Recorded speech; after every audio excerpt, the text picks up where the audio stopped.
Welcome to the TradGard Wica Podcast. This podcast is for both seekers and initiates of the Gardnerian path and focuses on historical context as well as modern-day concerns. All contributors are either elders, high priests, or high priestesses of the traditional Gardnerian Wicca, some with several decades in the craft.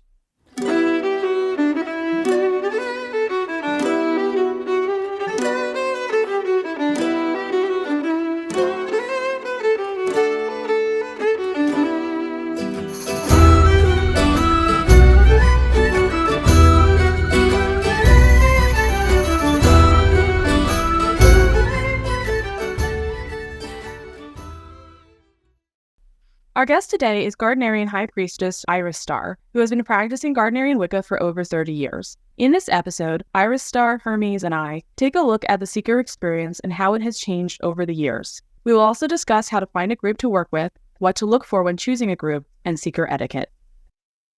So, we've talked a bit about, in episode 1 and 2, the origins of Gardner, where he got what he worked on, and how he came to forming Gardnerian Wicca, and the influences there. In the second episode, we did talk about traditional Gardnerian Wicca and the beliefs and tenets that serve as the basis for the practice. Now, what we want to discuss today is the seeker experience and finding a group if you are interested in traditional Gardnerian Wicca, and there are a lot of dimensions that go into that work. So, I think what we want to talk about before we go into anything else really is fit for the tradition, and what that kind of looks like, and why you might want to consider if this is the right fit for you. Because I don't know that everybody kind of does that, and I think that it would be a good idea to hover on that before we go over how you do it, right? So I guess I will go over to Hermes and ask, what do you think are the qualities that are important to have when you look at traditional Gardnerian Wicca as an option? What would constitute good fit? So I would say what would constitute a good fit is a willingness to embrace tradition. And oftentimes we see that people want to change tradition rather than understanding what the tradition is and why is in place. The idea is not to just invoke change for change's sake. You also have to be okay with the fact that we are a mystery fertility cult. And in there's an element of mystery, an element of the unknown, and you have to be okay with that, and that's kind of difficult in today's gratification culture because people want everything. They want all the knowledge, and they want it up front. This is different than traditional Gardnerian Wicca, where you'll be copying from a book by hand, and it takes years to go from degree to degree. We say that there are some people who are raised to third degree in 3 years, and that's not the norm, nor is it even desired. Iristar, what do you think are some of the fits for traditional Gardnerian Wicca that seekers should be aware of? Well, usually when I speak to seekers, I usually let them know that, a little bit about what we encompass. I let them know that there's a polarity that goes with the traditional Gardnerians, and we worship using male-female, the love of the god and the goddess. And that's really very basic, and that's very, very core. Also, that they need to be okay with skyclad.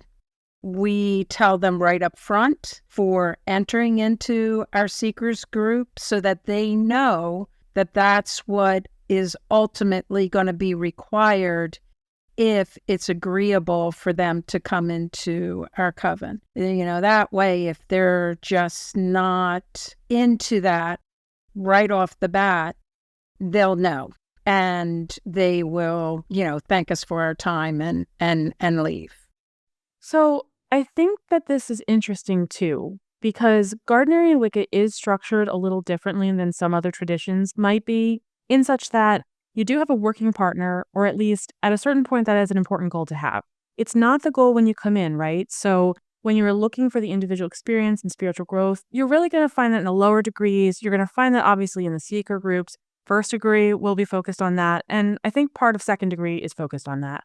When you move into second degree, then you're going to be working towards learning how to run a group. And we run groups in pairs. That's how Gardnerian craft is done. And so in second degree and third degree, you're going to have that experience. The individual experience on a spiritual level is different from the experience of working as a partnership. And the range of experience is different between if it's a platonic relationship or if it's a couple and the different areas that can be explored in there. So when you're thinking about fit, you're not just thinking about, okay, do I like the beliefs and tenets? You're thinking, how far do I want to go into the practice, and what does that mean at different stages of the practice? To what Hermes said, I mean, Gardnerian craft is one of the earliest and most well-structured traditions out there. You know, the structure has served it well and has really allowed it to flourish over the decades. So if you're seeking, right, and you're thinking about fit, do you want something where, you know, you're going to have a solid training behind what you're doing, or do you want something a little more fluid? Most traditions will have some form of training, but I think Gardnerian has a form that is pretty well structured at this point. Another thing I would just mention about fit is that we produce priests and priestesses. And I think that some people aren't aware that that's kind of what we're doing when you come to training. So I've had people come to like a Wica 101 or some other kind of training, and they're really there just kind of for the social experience of it, and they're not really understanding fully that they're a trained priest and priestess. Now, we make a call out for that, but it is something you should consider if you're considering traditional Gardnerian Wicca, because being a priest or priest does come with, you know, certain responsibilities. It comes with a certain standard, and it does come with, like Hermes said, many years of training to really get you to a certain place, both spiritually and as a practitioner and as a leader, if that's something that you want to do. I think that's a great point, Aeowyn. And I'd like to emphasize that the training in Gardnerian Wicca has been going on, and the material's been collected for at least, 50 years at this point. We use old training materials that have been hand-typed on a typewriter, and you can still see the marks on the photocopied pages. But that's, I think, is an important distinction that you bring up between other forms of Wicca and traditional Gardnerian Wicca. We are training people to be priests and priestesses, and that is reflected in the quality of training. One of the things I think you might get from other traditions that you don't get in Gardnerian Wicca is that other traditions don't have a base to draw from. They don't have a lineage to draw from. And so consequently, their training, they might get their materials entirely from published books. And at that point, what really are you learning that's special that you can't learn anywhere else? And the answer is not much, because if you're being trained from books, that information's out there anyway.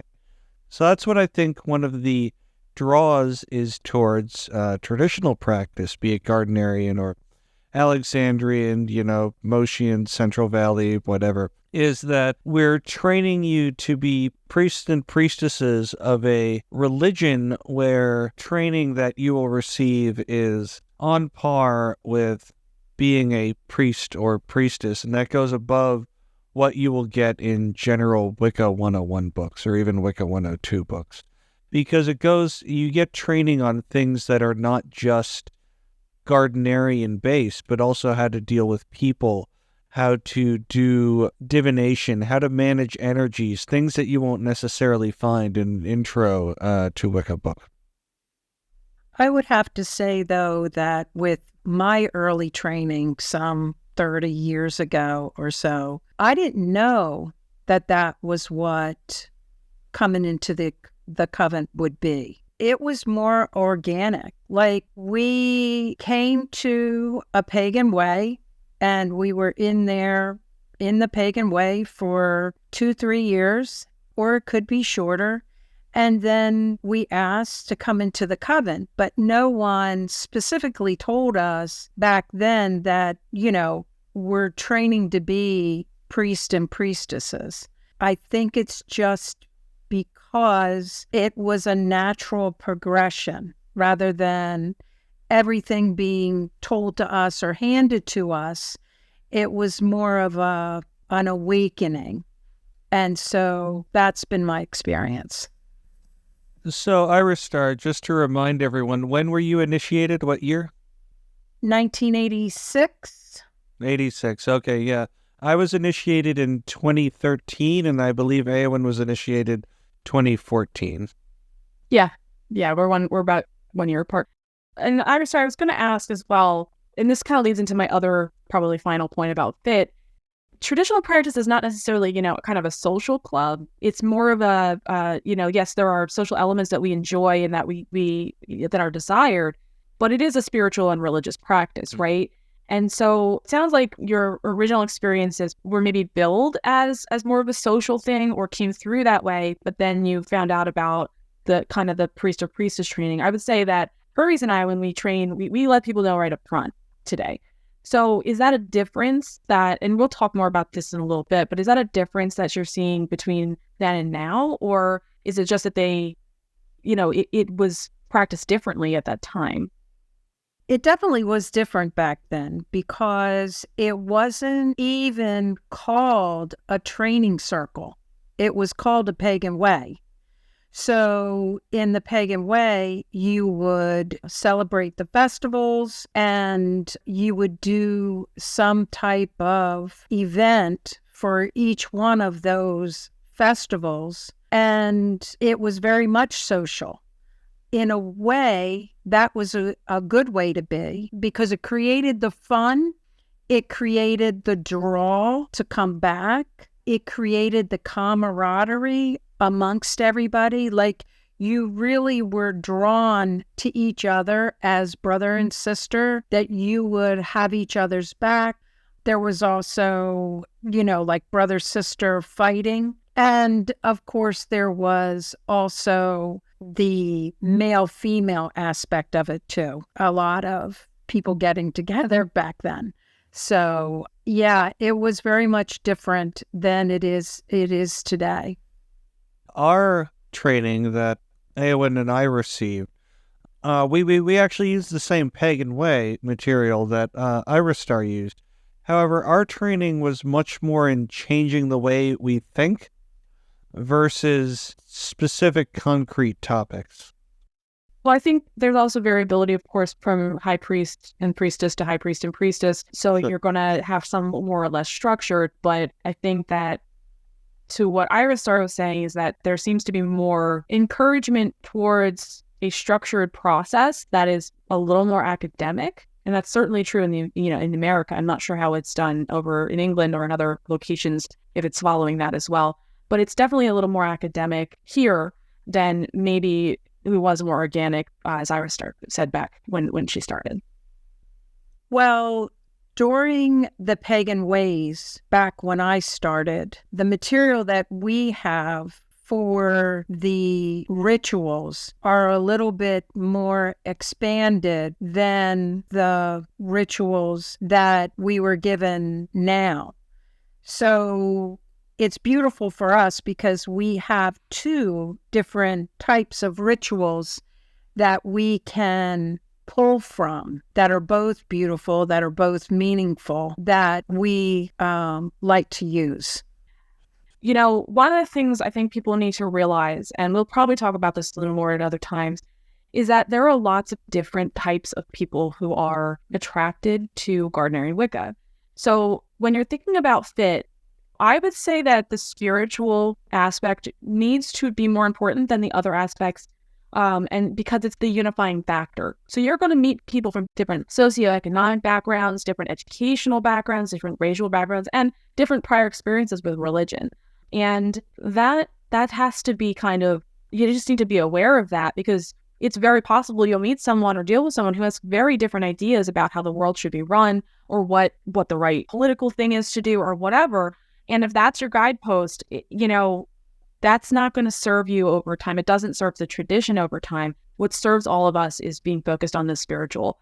It's just something to be aware of. I think when you're thinking about fit, and I would say being okay with some of that variability rather than looking for a bunch of niches that you fit into all at once within the Gardnerian craft. The other thing I would mention is you should ask yourself some questions when you're thinking of, is this the right fit for me? Do I agree with the basic tenets of Wicca? Am I okay practicing in a structured way? Do I acknowledge that as a priest or priestess, I would have some responsibilities to uphold the tradition, as well as act in certain ways becoming of such a designation? The answer is no, or I'm not sure. That's okay. And if I'm not sure, then maybe you do need to go into a training group and learn more about things and really feel it out before you commit. Okay, so I wanted to talk next a little bit about lineage. What is it? How does it matter or not matter? So I'm going to throw this over to Iristar just to hear some of her thoughts on lineage when it comes to the seeker experience and or seeking traditional Gardnerian Wicca. Lineage matters a lot for traditional Gardnerians. It means that we can trace our line, our initiations, all the way back to Gardner, and that the rites that we're doing in our covens is also the rites that were handed to us by Gerald Gardner. This is the way that we do our rites, and we do it by not changing one word of those rites. I would say that there's going to be some argument about that because we do change, words here or there. We do have some differences between the lines. And so it's really, I think, more so, does it capture the energy of what we are supposed to be doing, of the season, of the rite? We have a rule where, you're not supposed to change the original rituals, but you can add, right? So, or if you're going to, completely change the ritual or redo it, it really needs to mirror what's going on in the ritual, right? So to me, this is like understanding the why of what we do, and then you can write a ritual for that. But in terms of lineage, I personally think that there's a lot more emphasis on lineage than there needs to be. I actually root things more in kind of what is the philosophical guideposts and the practical guideposts of our tradition that to me is more important. So I think it depends on who you're talking to about lineage and maybe even when they entered the craft. But in terms of the seeker experience, in terms of what they should expect in terms of what is lineage, how does it factor into what they're doing, all that kind of stuff, where would you place that for them? What should they be focusing on with that? I would agree with Iristar in that lineage is very important. Lineage is the link of high priestesses and high priests going back to Gardner, and it's what separates Gardnerian practice from other forms of Wicca. And I think people don't really get why that's important, so they think that, it's just the practice is going back to Gardner, so I can just read, an online book of shadows and I can get all that lineage, and that's not the case. What makes the Wicca is not the spells, it's not the BOS, it's the lineage. Because traditional Gardnerian Wicca is an oral tradition. Probably about 70% of the actual tradition is not written down in the BOS. And that tradition is only passed from high priestess to initiate. So it's certain elements of these oral teachings from Gerald Gardner that are incompatible with inclusive Gardnerian Wicca, hence the split that happened between traditional Gardnerian Wicca and inclusive Gardnerian Wicca. It's not so much the Book of Shadows, but these oral teachings, and you only get those oral teachings through the lineage, because it's passed mouth to ear from teacher to student. The other thing I would note about lineage is that as you kind of get further away from Gardner, right? So, 4, 5, 6, 7, some people are 10, 11 down from Gardner.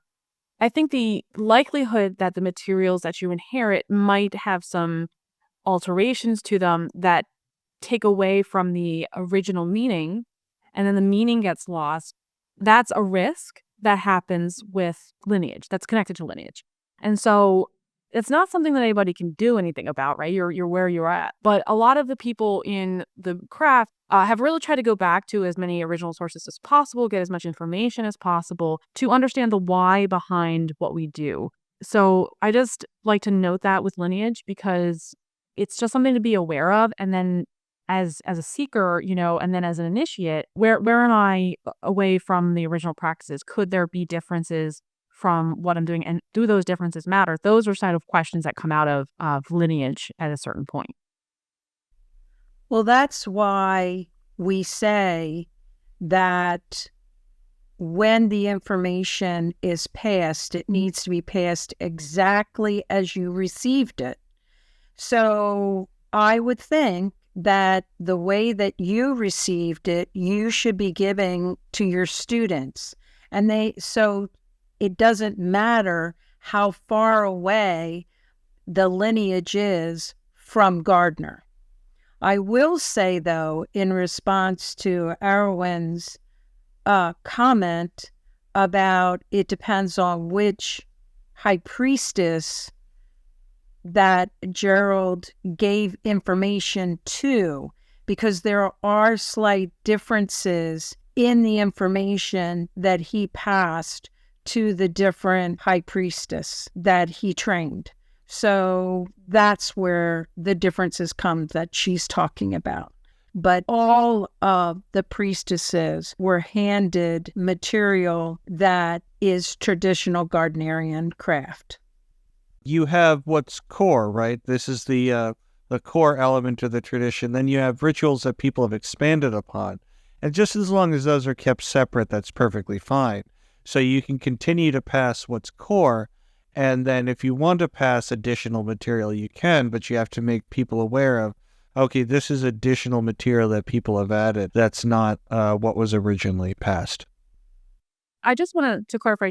Yes, I'm talking about the high priestesses getting different material from Gardner, and that might change what certain lines do. But I also am mentioning it from the fact that high priestesses under them have added things or changed things. When we have what is known as the fourth lift of shadows for a reason, right? And that's why I'm hinging things on not lineage. When I say it's not as, to me, it's not as important as other things. It's because we're kind of moving to a place where there's so much of that really you need to understand the why of what we do, not just that we do it. And that's why I'm kind of mentioning that as well, because people need to be aware.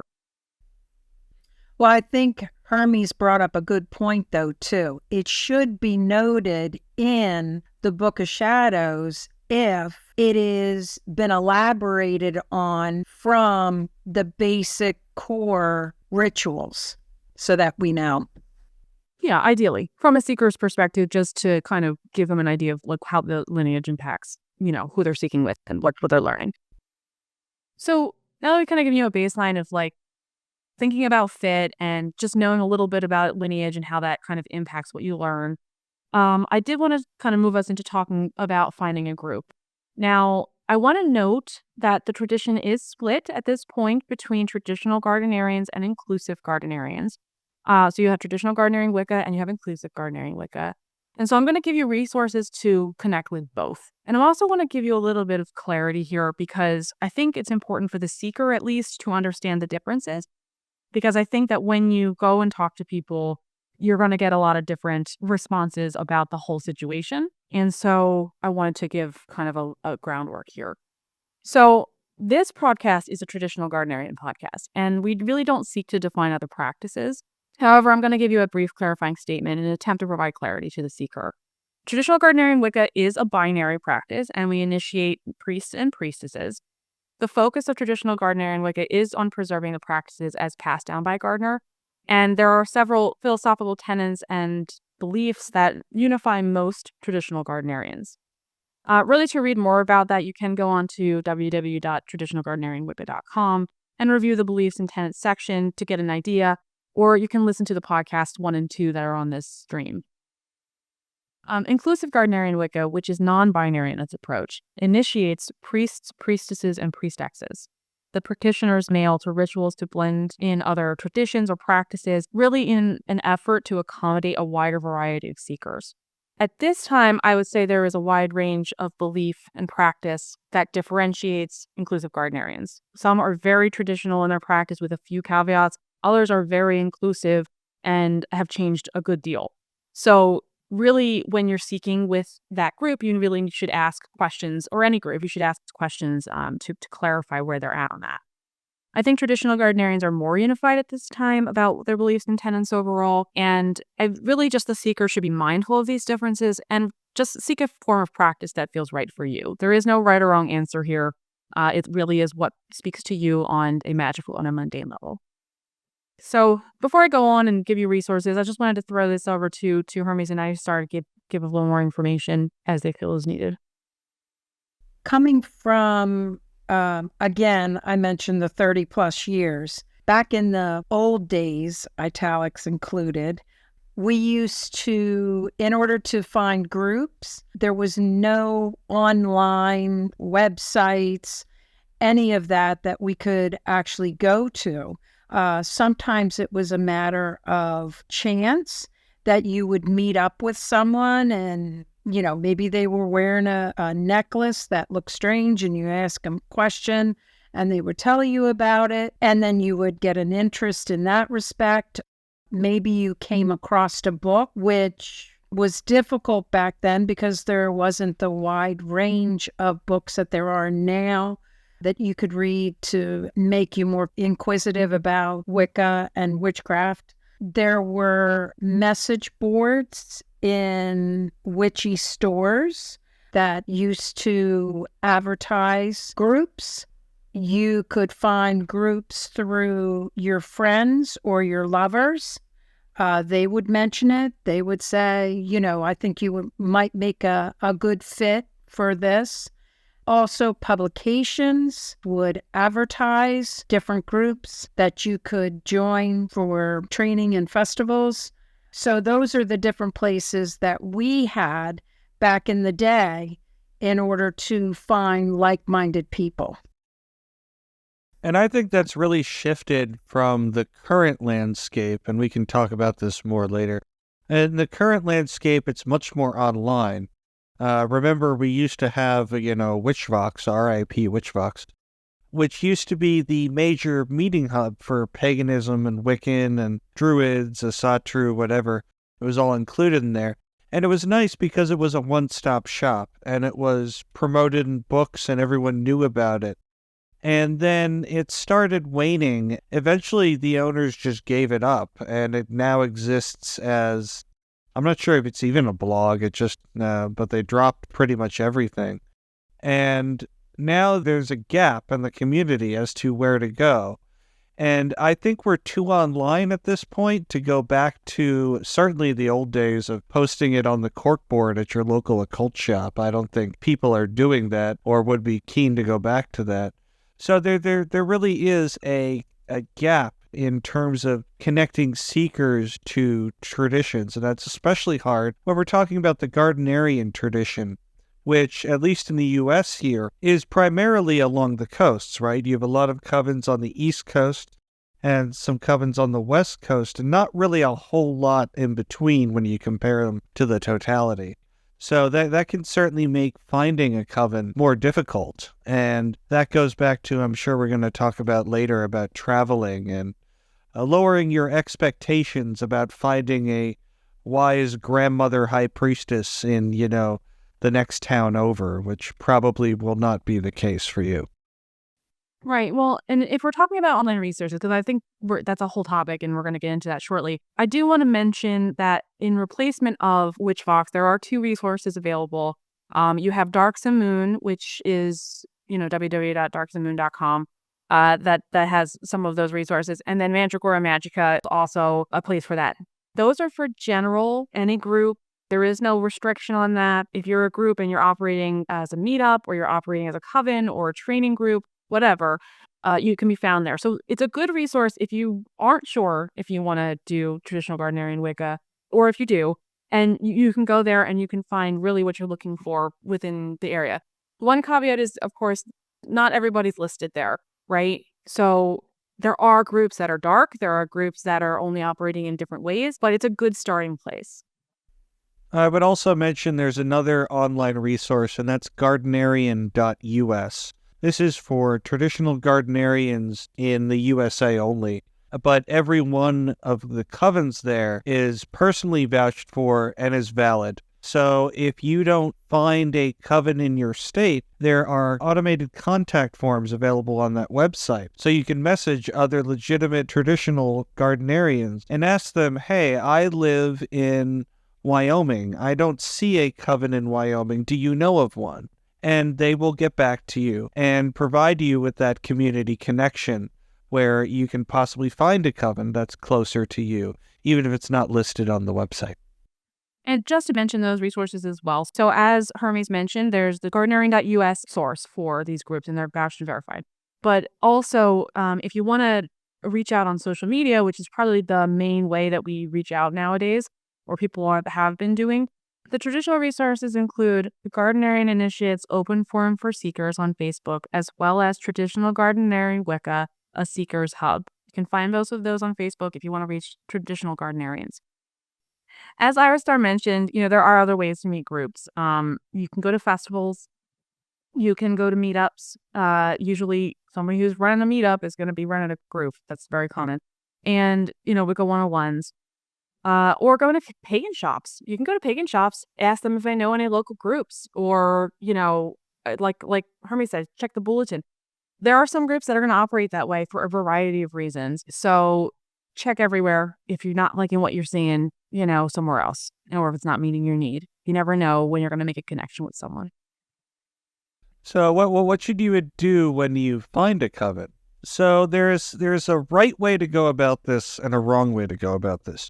Usually, the coven will provide some sort of contact information. 9 times out of 10, that's going to be an email, but it might also be a phone number. How you compose your first email or your first phone call with that coven will determine as to whether you get a response or not.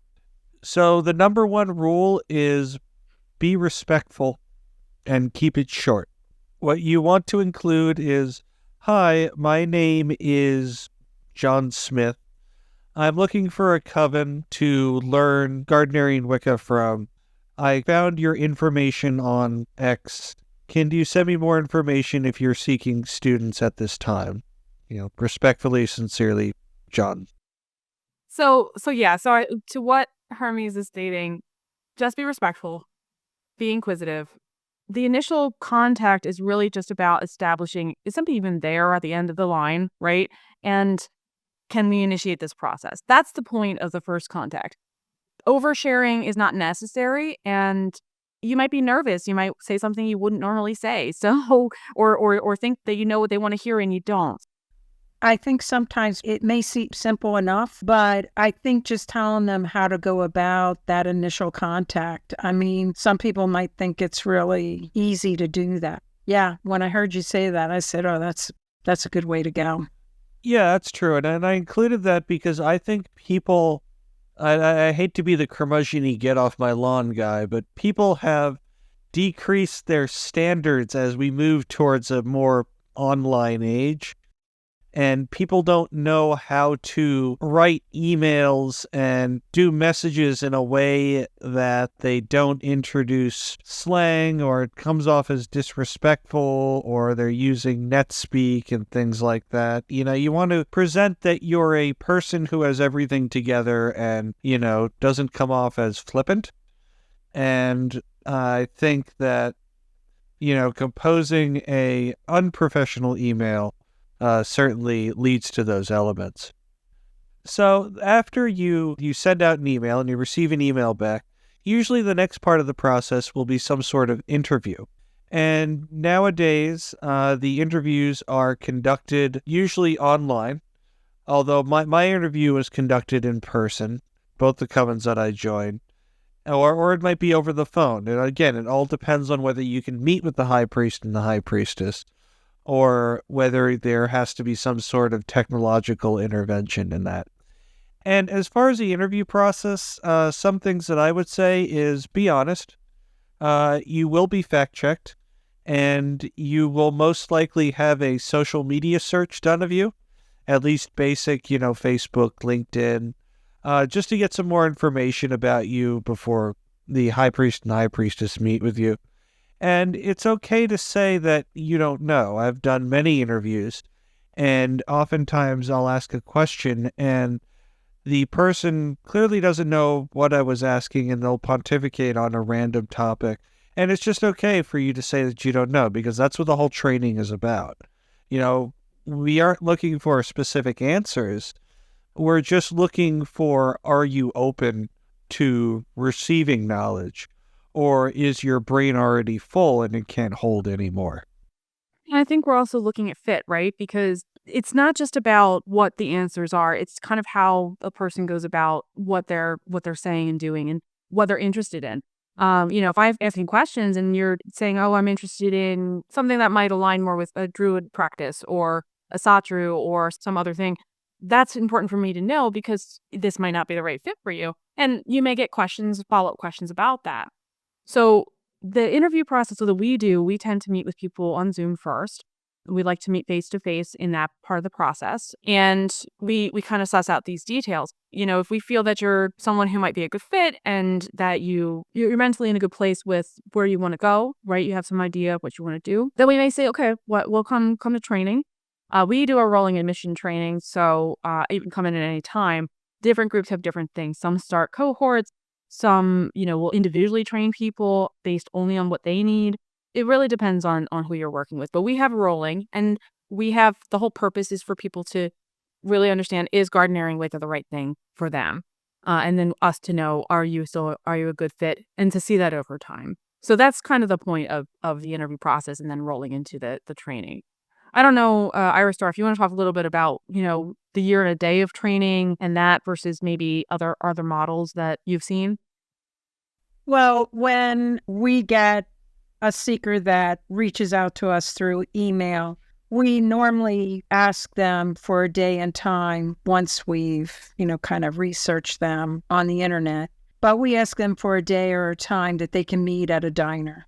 That way we can sit for an hour, give them a meal, and it's more relaxed, and you can really get to learn what that person is about, even if it is for only an hour.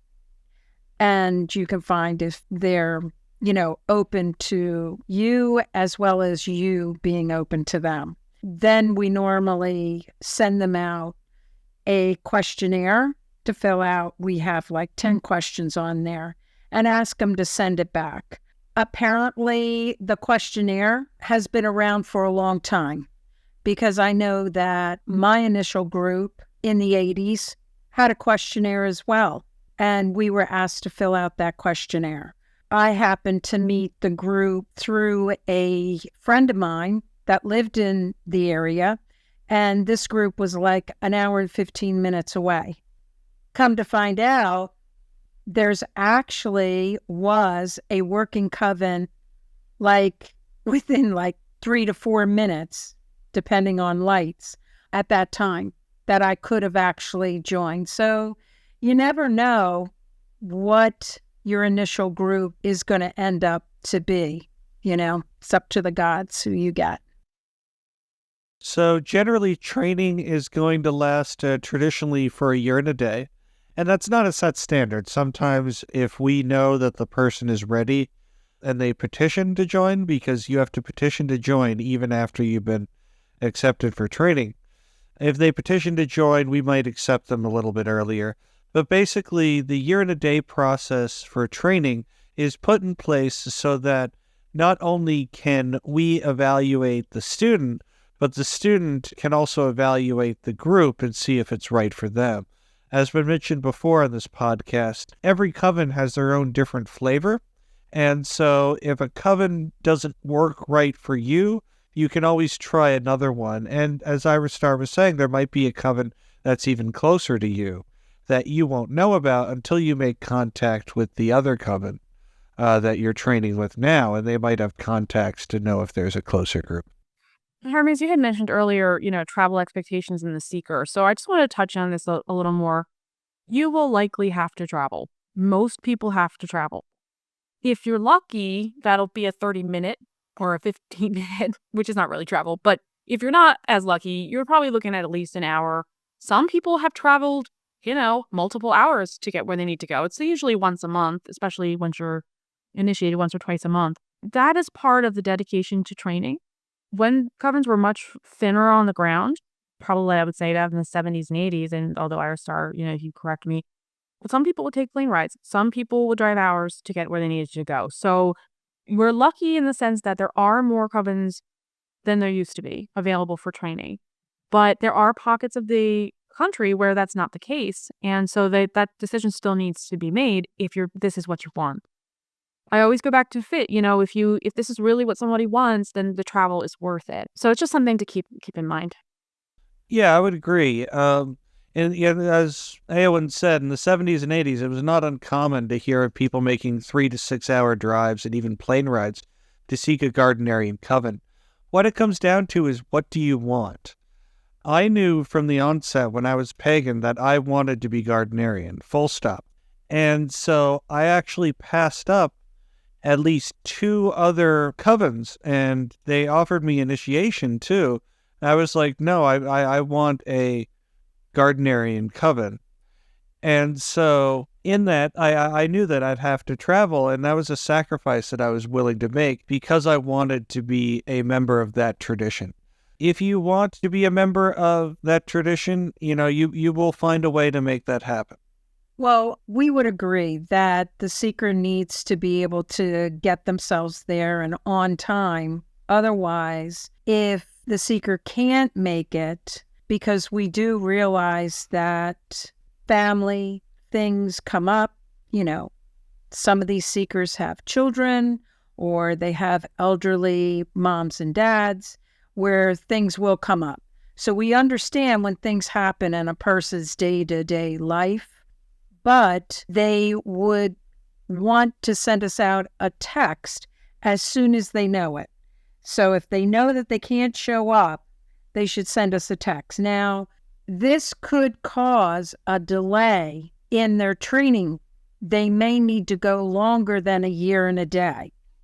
So it's imperative for them to get there as soon as, as often as they can, in order to not extend their training process.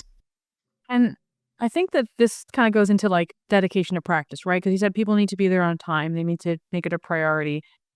The year and a day shows us whether or not you're serious about seeking. Because when you become an initiate, there's a whole nother level of work you have to do. And while that can be paced out based on the seeker's needs, most of the time with the seeker training, we really want to see that you have the capacity to sustain your interest in this and that you're going to dedicate time. Because remember, the people that are training you, at least in Gardnerian Wica, at least in traditional Gardnerian Wica, we aren't charging you for that training. We will never do that. And we are taking significant amounts of our time to do this for you.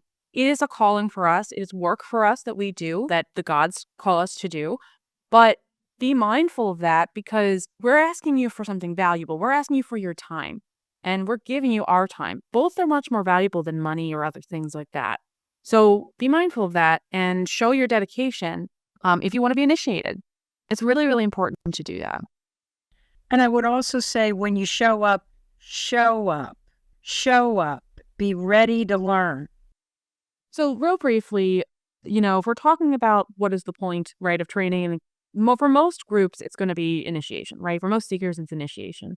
So just to note, when you're a seeker, we will typically not ask you to initiate. That's one of the tenets of our tradition. We don't ask you, we don't proselytize. You have to ask us for initiation. Usually that will occur closer to the end of the training. If someone is more advanced, we might say to them, we feel you've met the parameters and we might bring up, do you want to ask for initiation? You can do that at any time going forward. So we might give you that prompt. However, it is up to you to make that decision. That might be to the year and a day fully. It could be before that. It could be after that. You could be asked, if you're not showing what we need to see, you could be asked to stay on for training for longer. Now, I am, of course, speaking of an American model. I don't want to speak for all Gardnerians in that respect, but that is something just to be aware of when it comes to initiation. I would have to agree with that because, funny story, when I was seeking initiation, I thought that it would be up to the coven to let me know that they specifically chose me. Like, I thought that I was waiting for them to choose me and say, yes, you're the type of person that we want. We want you, like Uncle Sam, I guess. And so while I'm waiting for them to ask me, of course, they're waiting for me to ask them. And they aren't, back then, they didn't tell you what you had to do. Like, Aeowyn, I hear you saying that sometimes you kind of prompt them what they need to do. I think that that's a really good thing to do because some people have learned throughout their lives not to ask these questions, that it's something that they will let you know if you're deserving. And so, yeah. Yeah, and that's just a stylistic choice because I am very like, what's next? What do I need to do next? in everything because my life is crazy. So a lot of times with the speakers, I'll try to keep them on a pace, but at the end of the day, they make that decision. And I think that's really critical. And it's different from other places. You're going to find other religions may pressure you into giving money, giving time, giving attention, becoming this, becoming that. Gardnerian Wicca, we do not do that. And there's a lot of reasons for that. And one of them I would say is the responsibility. We talked about, you're going to be a priest or priestess. Nobody should be taking that on lightly, ever. So this is just one step and one part of that. Thank you for listening to this episode of the TradGard Wica Podcast. Please join us next time for part 2 of this episode, The Seeker Experience and Finding a Group.